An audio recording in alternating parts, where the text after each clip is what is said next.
Good morning dear students. तो आज हम आपको पढ़ाएंगे अबाउट द हेलमिंथिक डिजीज, इसके साथ साथ fungal diseases and STDs, that is sexually transmitted disease. अगर हेलमिंथिक डिजीज की बात करें तो सबसे पहले हम बात करेंगे एस्केरियोसिस। एक डिजीज होती है which is known as ascariasis. Disease ascariasis is caused by a helminth parasite which is known as Ascaris lumbricoides. This is the causative. तो Ascaris जो कि हम कॉमनली बोलते हैं इसको राउंड बग, ये क्या है? This is the common round bug, commonly known as round bug. ठीक है, ये राउंड बग हो गया। अब इससे डिसीज जो होगी वो एस्केरियोसिस होगी। सिम्टम्स एंड पैथोजेनिसिटी की बात करें, हेडिंग क्या आ जाएगी? Symptoms and pathogenicity. क्या क्या सिम्टम्स होंगे और क्या पैथोजेनिसिटी होगी। सबसे पहले समझो ये कैसा पैरासाइट है? Intestinal parasite. पहला पॉइंट क्या होता है? This is the intestinal parasite that is present in the intestinal parasite.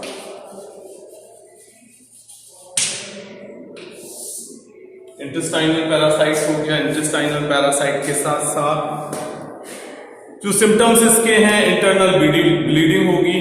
क्यों होगी? क्योंकि जब ये स्टमक इंटेस्टाइन से बोलेगा अपना फूड, तो फूड क्या है?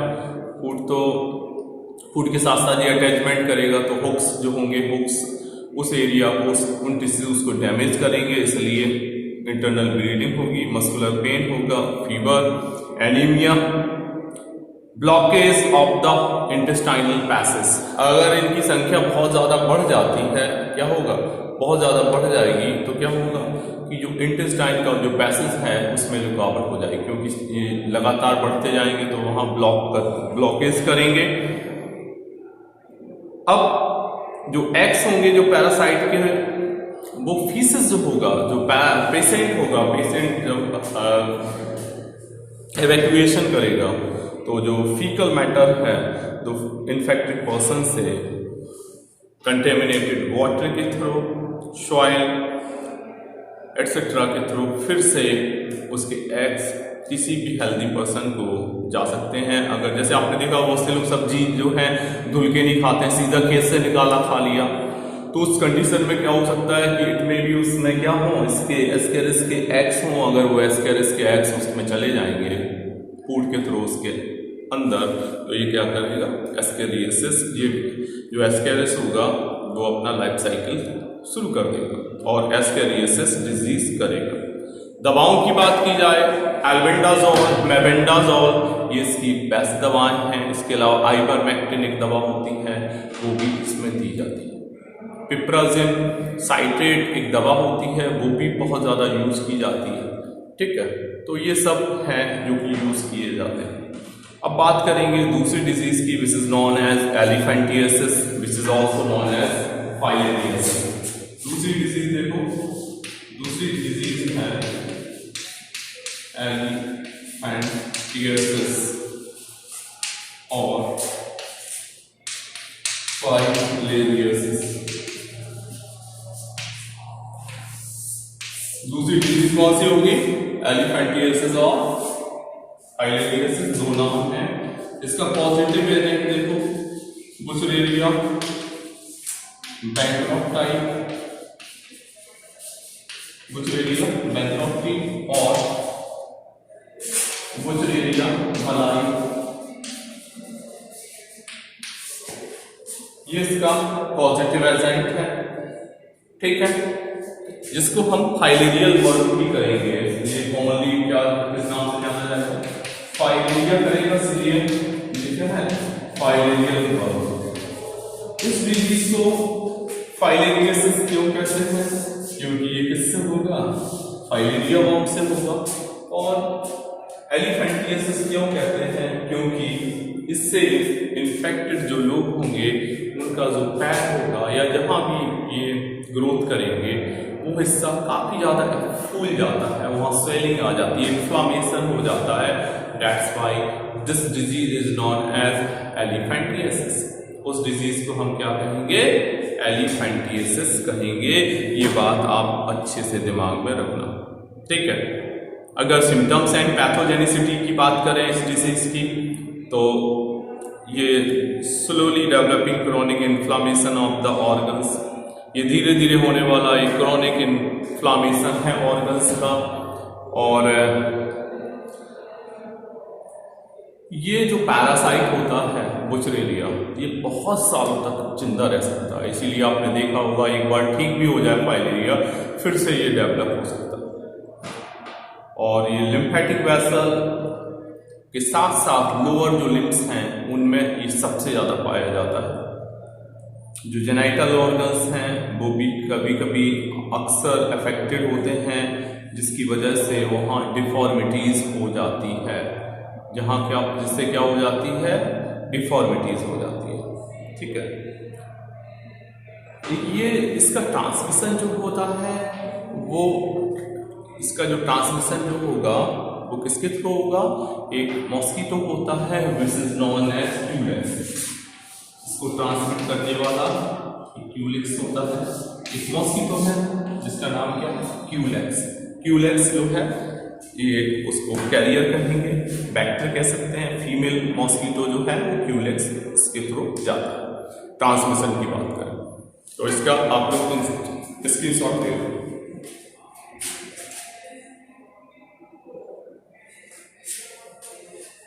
इसका ले लिया स्क्रीनशॉट? चलो ठीक है। तो अब हम आपको बता रहे हैं about the fungal disease.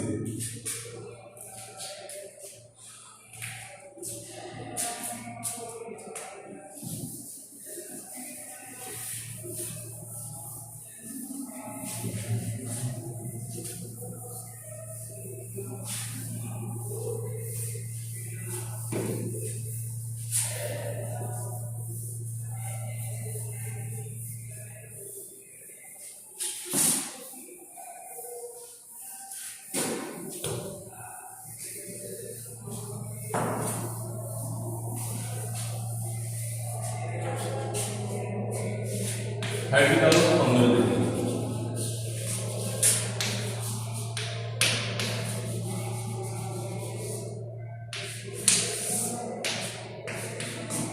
Fungal disease, fungal disease का जो पैथोजन है उसका नाम है माइक्रोस्पोरम ट्राइकोफाइटॉन एपिडर्मेटोफाइटॉन।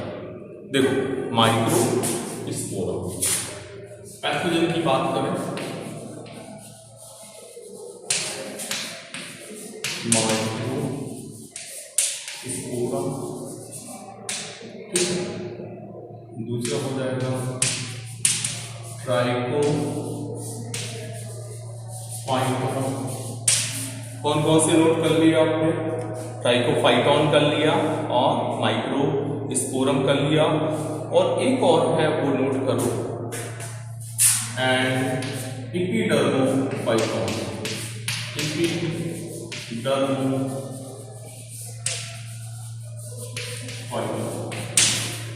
ये पॉजिटिव एजेंट और पैथोजन हैं जिनसे डिफरेंट फंगल डिजीजेस होती हैं। उनके नाम हमने माइक्रोस्पोरम, ट्राइकोफाइटॉन, उसके साथ साथ एपिडर्मोफाइटॉन हमने बताया। सिम्टम्स एंड पैथोजेनिसिटी की बात करें तो ये सबसे कॉमन इन्फेक्शियस डिजीज है। आपने सुना होगा, देखा होगा, महसूस किया होगा कि अगर गीले कपड़े बरसात में पहन लो तो क्या होती है? इचिंग हो जाती है, और अल्टीमेटली क्या हो जाती है? रिंगवर्म हो जाती है। यहाँ क्या होता है कि रिंग जैसी स्ट्रक्चर बन जाती है, इसीलिए रिंगवर्म कहते हैं। तो ये होता है। और ये जो लीसन्स होते हैं उनमें इंटेंस इचिंग होती है, बहुत ज़्यादा खुजली होती है। इसमें हीट एंड मॉइस्चर ये जो हैं वो इस फंजाई को ग्रो करने में हेल्प करते हैं। ठीक है, अब जनरली एक्वायर्ड फ्रॉम सॉइल और बाय यूजिंग टॉवेल्स, क्लॉथ्स और even the comb of infected individuals. इसमें क्या होता है कि कोई टॉवेल शेयर कर रहा है, टॉवेल कॉम्ब शेयर कर रहे हैं, तो इनके थ्रू ये एक पर्सन से, एक इन्फेक्टेड पर्सन से दूसरे इन्फेक्टेड पर्सन में हो सकती है। अगर हम इसके ट्रीटमेंट की बात करें तो बहुत सारी anti fungal drugs, fluconazole, itraconazole, griseofulvin etcetera available हैं, जो कि बहुत ज़्यादा इफेक्टिव है अगेंस्ट द फंगल इन्फेक्शन। तो ये तो डिसीज हो गई, कौन कौन सी हमने पढ़ा दी, हेलमिंथ एज वेल एज दूसरी डिजीज जो बताई वो हमने फंगल डिजीज बताई। अब हम आपको बताने जा रहे हैं about the STDs, RTI, VDs means sexually transmitted disease, reproductive tract infection and venereal infection. इन सबको हम स्टडी करेंगे। तो इसका स्क्रीनशॉट लेना हो तो जल्दी से ले।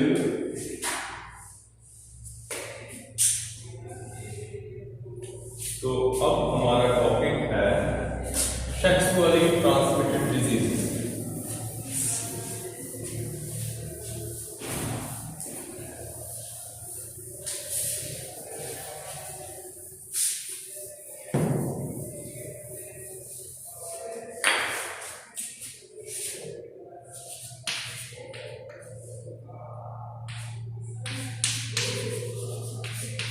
Sexually transmitted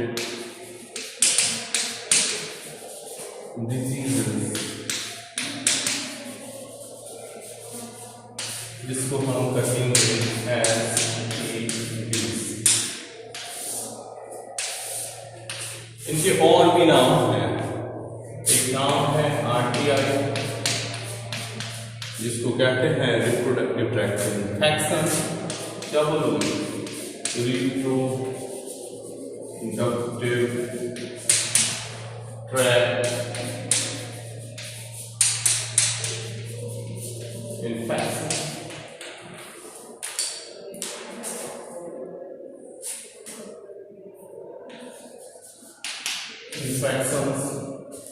एक बीडीज कह सकते हो, बीडीज का मतलब है वेनेरियल डिजीजेस।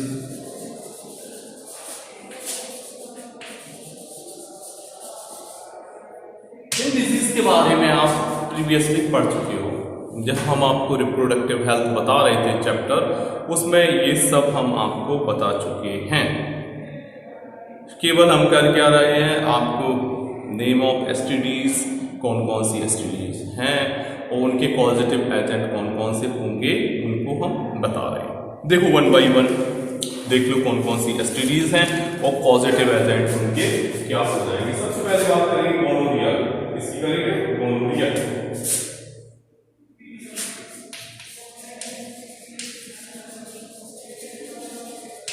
ठीक है, गोनोरिया हो गया। निस्सेरिया, गोनोरी, पॉजिटिव एजेंट क्या हो जाएगा? निस्सेरिया, गोनोरी।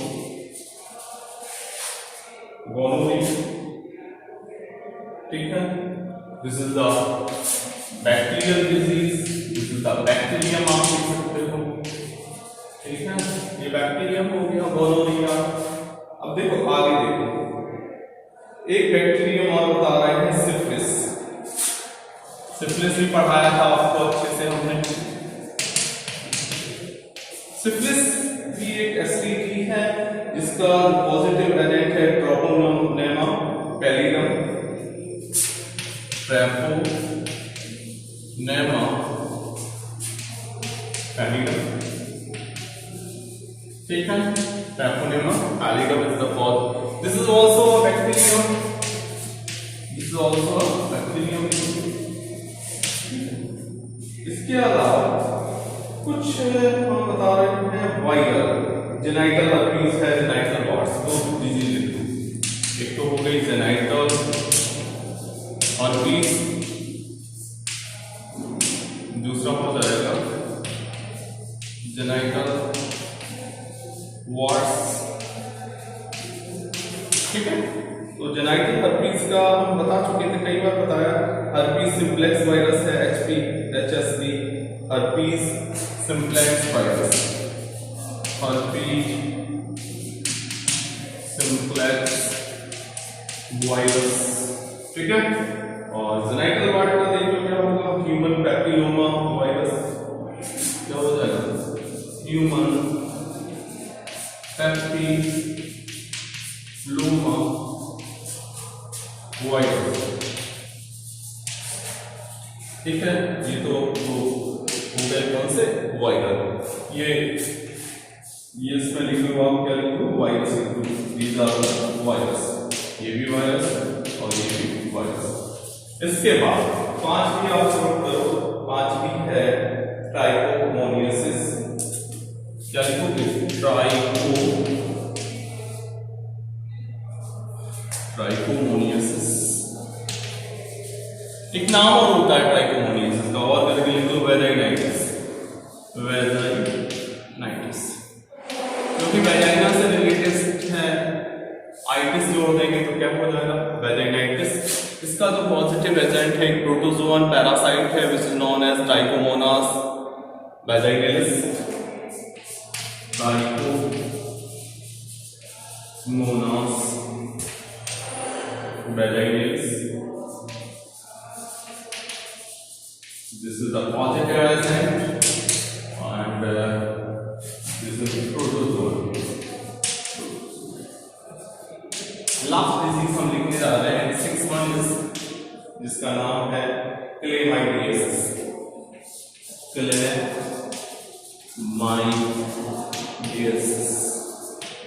ठीक है। क्लेमाइडियसिस का पॉजिटिव एजेंट है क्लेमाइडिया ट्रैकोमैटिस, इसका पॉजिटिव हो जाएगा क्लेमाइडिया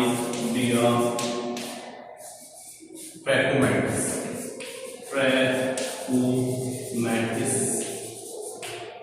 क्लेमाइडिया ट्रैकोमैटिस हो गया, दिस इज अ बैक्टीरियम, एक बैक्टीरिया। इसका स्क्रीनशॉट ले लो जल्दी से, इसको हम समझा दे रहे हैं पूरी की पूरी।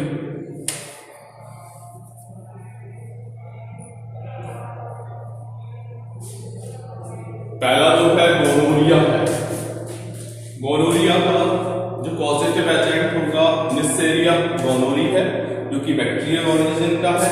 सिफिलिस का पॉजिटिव एजेंट ट्रैपोनेमा पैलिडम होता है which is also a bacterial disease है। और ये दो जो है genital herpes and genital wart both are viral disease. Genital herpes का पॉजिटिव है जिनके हर्पीज सिंप्लेक्स वायरस है, जेनाइटल वार्ड का ह्यूमन पैपिलोमा वायरस जिसे हम HPV कहते हैं। तो ये ध्यान रखना ये दोनों वायरल डिजीज हैं। तीसरी हमने लिखा ट्राइकोमोनियसिस जिसे हम वेजाइनाइटिस भी कहते हैं, इसका पॉजिटिव एजेंट होता है trichomonas vaginalis which is an, क्योंकि क्या है which is an protozoa. And finally chlamydiasis का जो पॉजिटिव एजेंट है क्लेमाइडिया ट्रैकोमैटिस जो कि क्या है विच इज आल्सो एन, जो कि क्या है बैक्टीरियम है, ठीक है। तो ये तो हमने आपको एक समरी सी बता दी अबाउट द डिफरेंट STDs और सेक्सुअली ट्रांसमिटेड डिजीजेज। इनके अलावा एड्स सबसे खतरनाक बीमारी जिसका पॉजिटिव एजेंट होता है क्या होता है SIV जिसे कहते हैं ह्यूमन इम्यून वायरस। तो एड्स भी बहुत ज्यादा खतरनाक STD में आती है। अगर हम देखें ये जितनी भी STDs हैं जिनमें केवल आप छोड़ दो वायरल ओरिजिन की, जैसे कि हेपेटाइटिस बी है, जेनाइटल हर्पीज है, HIV इन्फेक्शन है, इन तीन को छोड़ दो तो बाकी जितनी डिजीज हम बता रहे हैं STDs, these diseases becomes completely curable।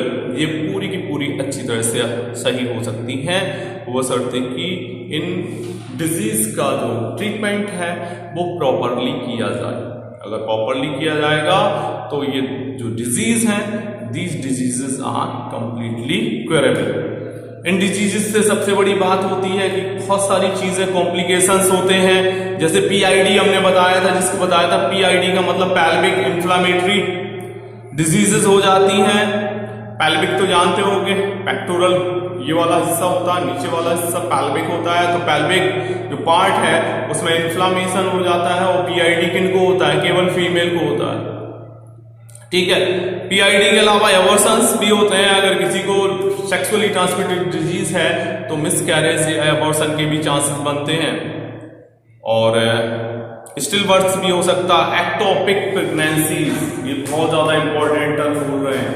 Ectopic pregnancies का मतलब है, आपको पता है कि फैलोपियन ट्यूब में क्या होता है? फर्टिलाइजेशन होता है। फर्टिलाइजेशन के बाद क्या होता है? डिवीजन होना शुरू हो जाता है। 2 cell, 4 cell, 8 cell, 16 cell etcetera. तो इसको आना कहाँ होता है? इसको वापस आना होता है यूट्रस से अटैच होगा, जिसे हम कॉन्सेप्शन कहेंगे, या फिर यहाँ क्या होगा? एम्बेडेड हो जाएगा यूट्रस के अंदर। अब कंडीशन क्या होती है? एक्टोपिक प्रेगनेंसी में होता क्या है कि जो एम्ब्रियो तो बनता है, but embryo developed outside the uterus होने लगता है, फैलोपियन ट्यूब के आसपास ही कहीं होने लगेगा। तो लगातार ये अपनी ग्रोथ करता है, मतलब ये अपना स्थान भूल जाता है, अपने स्थान पे नहीं पहुंचता है। जिससे कंडीशन क्या होती है? जिससे कंडीशन ये होती है कि इसको हमें अबॉर्ट एमटीपी के थ्रू करवाना पड़ेगा, क्योंकि वो सरवाइव ही नहीं कर पाएगा, ठीक है। तो इसे हम कहेंगे एक्टोपिक प्रेगनेंसीज। तो बेटा एक काम करना कि जो एसटीडीज हैं, सेक्सुअली ट्रांसमिटेड डिजीज, इनको अच्छे से पढ़ लेना। Thank you so much.